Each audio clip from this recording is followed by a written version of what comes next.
There comes a moment in every soul's journey, not loud, not theatrical, but quietly devastating, when you realize just how much of yourself you've given away, not out of love, but out of habit, out of fear, out of a deep, unconscious belief that to be loved, you must first be needed. And so, you gave. Not your leftovers, not your surface-level attention, but the deepest, most sacred parts of yourself. Your emotional labor, your silence in the face of hurt, your willingness to understand people who never once tried to understand you. You gave your time to people who treated it like it had no weight. You gave your presence to those who only showed up when they felt lonely, not when they felt grateful. You tolerated hot and cold affections, breadcrumb love, the emotional equivalent of starvation. And worst of all, you blamed yourself for feeling empty. No one teaches you this, but you are allowed to outgrow people who only contact you when they're bored, who only reach for you when they need healing, but disappear when you bleed. You are allowed to stop explaining your worth to those who keep forgetting it. You're allowed to say no, not just with your mouth, but with your silence, your absence, your energy. Because your energy is sacred. It's not for everyone, and the people who truly deserve it will never put you in a position where you have to exhaust yourself just to feel seen. You were not born to be a life raft for drowning people who never learned how to swim. You are not here to be drained by those who confuse intensity with intimacy. Stop answering calls that always leave you feeling worse. Stop explaining your boundaries to people committed to misunderstanding them. Stop shrinking so people with fragile egos feel comfortable. This is not love. This is survival. You've spent too long playing the caretaker in relationships where no one ever asked if you were okay. And deep down, you know it. That part of you that aches, the tightness in your chest, the fatigue in your bones, the weight behind your smile, that's your soul whispering, it's time. Time to retreat, to become unavailable. Not as a game, not to punish, but to reclaim. Because you've been too accessible to people who do not deserve your light. They see your empathy and call it weakness. They take your consistency and assume you'll always be there, no matter how little they give. But here's the truth no one told you. Not everyone deserves access to you. And love without reciprocity is not love. It's performance. You are not here to audition for love. You are not here to earn your place by sacrificing your peace. You've been programmed to believe that being good means being endlessly available, endlessly forgiving, endlessly understanding. But boundaries are not cruelty. They are clarity. They are declarations of self-respect. And the people who love you will honor them, not resent them. You are not difficult. You are not too much. You are not cold for finally putting yourself first. You are healing. You are growing.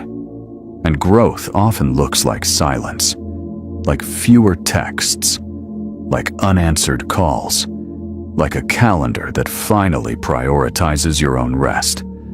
The right people will not be threatened by your boundaries. They will be grateful for them, because boundaries create space for real connection, not dependency, not trauma bonding, not the false closeness of chaos, but the quiet, solid love that doesn't require you to bleed just to be seen.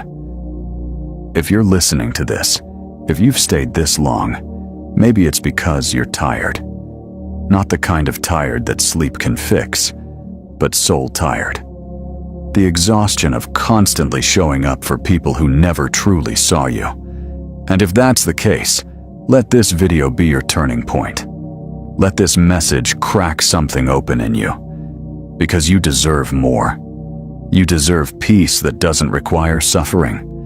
You deserve relationships that don't demand self-betrayal. You deserve mornings where your first thought isn't dread. You deserve to rest without guilt.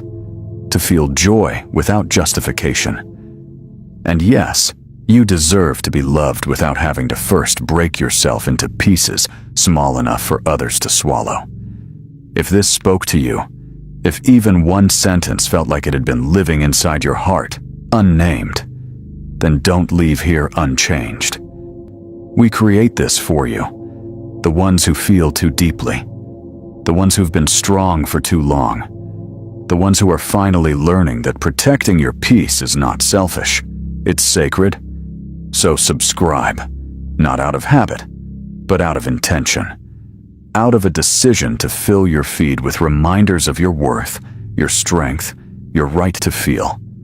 Because every video here is crafted like a mirror to show you the truth that you've been gaslit into forgetting. This is your space now, your sanctuary, your wake-up call. And before we end, I want you to hear this clearly.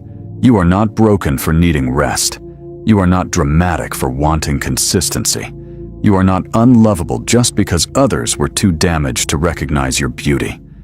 You are healing. And healing takes distance, silence, boundaries. You are not losing people. You are finally shedding the ones who were never truly with you. You are not becoming cold. You are becoming clear. And in that clarity, in that sacred solitude, you will meet people who don't want to take from you, but walk with you. And when that happens, you'll be glad you chose yourself, because this time, the journey is inward. And this time, you're not doing it alone. Peace is sacred. And when you choose to be silent in the face of chaos, you are no longer part of someone else's performance. You step off their stage, take off their costume, and begin writing your own script.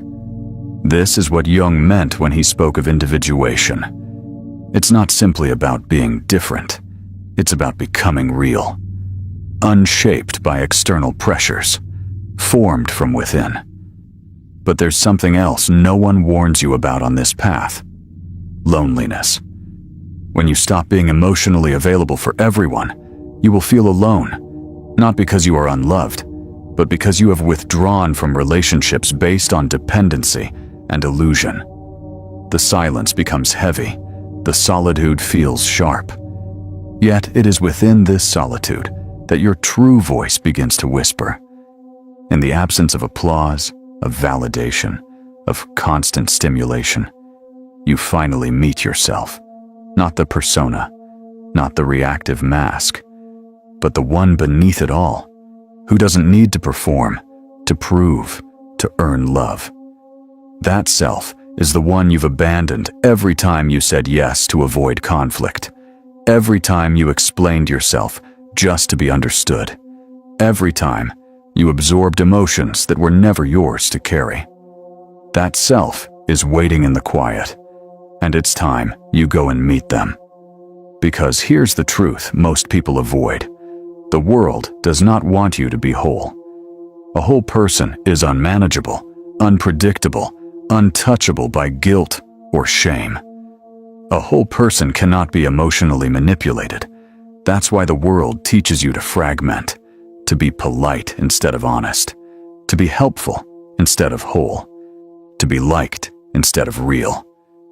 And this fragmentation creates exhaustion, emotional fatigue, a soul that feels scattered and restless. But when you begin to reclaim yourself piece by piece, through silence, through boundaries, through solitude, you begin to rebuild the real you. And from this place, something extraordinary happens. You stop craving attention. You stop needing to be seen. You no longer beg to be understood. You become centered, so deeply anchored in your own being that the chaos outside can no longer stir the storm inside. This is not indifference. This is inner power. This is what Jung referred to when he spoke of becoming an individual in the deepest sense, one who is no longer governed by unconscious impulses or collective expectations. It's ironic, isn't it, that by becoming less available, you become more magnetic. People sense something different in you, a peace they can't explain, a presence they can't shake. They wonder why you don't react, why you don't chase, why their games no longer work, and in their confusion, they reveal themselves. The emotional manipulators, the energy thieves, the ones who needed you to stay small so they could feel big, they all begin to fall away. Because now you are not dancing to their rhythm, you are creating your own. But with great power comes great responsibility to protect your energy like a sacred fire, to refuse to pour yourself into broken vessels, to stop explaining yourself to those committed to misunderstanding you. You begin to realize your energy is your essence, and where you invest it, you plant the seeds of your future. So ask yourself, is this person, this situation, this conversation, this message, worth a piece of my soul? Because yes, every reaction is an investment. Every time you answer a message you didn't want to, smile when you don't feel it. Pretend to be okay when you're not. You are withdrawing from your inner bank. And one day, you wake up bankrupt, not financially, but spiritually. Jung warned of this, the danger of being everything for everyone while becoming nothing for yourself. That's why silence is not the goal. Presence is. Not the performative presence that seeks applause, but the grounded presence of someone who has returned to themselves. Someone who has stopped leaking energy through unconscious reactions and has begun to choose with clarity, intention, and self-respect. You will still love deeply. You will still give generously, but not to be needed, not to be accepted. You will love from fullness, not from fear. You will give from overflow, not from depletion. And this is what makes the difference. When you are no longer available by default, your presence becomes a gift, not an obligation. And here's the most beautiful paradox of all. The more unavailable you become to the noise, the more available you become to the truth. The truth of who you are. The truth of what really matters. The truth of the life you are meant to live. So now I leave you with this. Every time you choose silence over reaction, every time you choose solitude over self-betrayal, every time you choose presence over performance, you are not withdrawing, you are returning. Returning to yourself. And from that place, you will no longer need to chase love, because you have become it. If this spoke to you, if this journey toward conscious unavailability stirred something within you, we dive deep into Jung, into energy, into becoming whole. Because in a world addicted to reaction, we are learning to respond with purpose. And sometimes, that begins with silence. Your power begins where your availability ends.